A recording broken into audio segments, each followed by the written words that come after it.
अल्लाहु अल्लाहु अल्लाहु अल्लाह। एक आदमी नमाज पढ़ता है, तस्बीह पढ़ता है, रमज़ान के रोज़े रखता है, हज उम्रे करता है, कुरान पाक की तिलावत करता है, ये सब हुकूकुल्लाह है।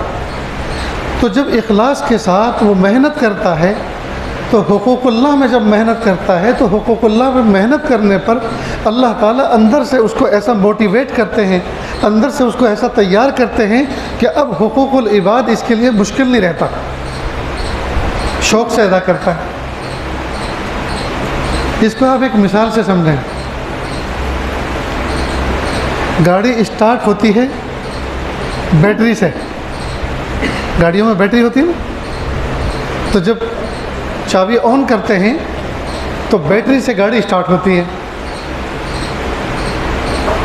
कई मतलब बैटरी उतर जाती है, जब बैटरी उतर जाती है तो फिर वो धक्का पेल गाड़ी बन जाती है, उसे धक्का देना पड़ता है। जब धक्का देते हैं, मुजाहदा पड़ता है, तो उसका डायनोमा स्टार्ट हो जाता है, गाड़ी स्टार्ट हो जाती है, और स्टार्ट होने के बाद डायनोमा चल पड़ता है, और डायनोमा वो इसको बैटरी को चार्ज करता है, डायनोमा बैटरी को चार्ज करता है। अब एक मरतबा धक्का लगाया, डायनोमा चल पड़ा, बैटरी चार्ज होना शुरू हो गई। अब जब आप बंद करोगे तो बैटरी इतनी चार्ज हो चुकी होगी कि वो गाड़ी स्टार्ट हो जाएगी।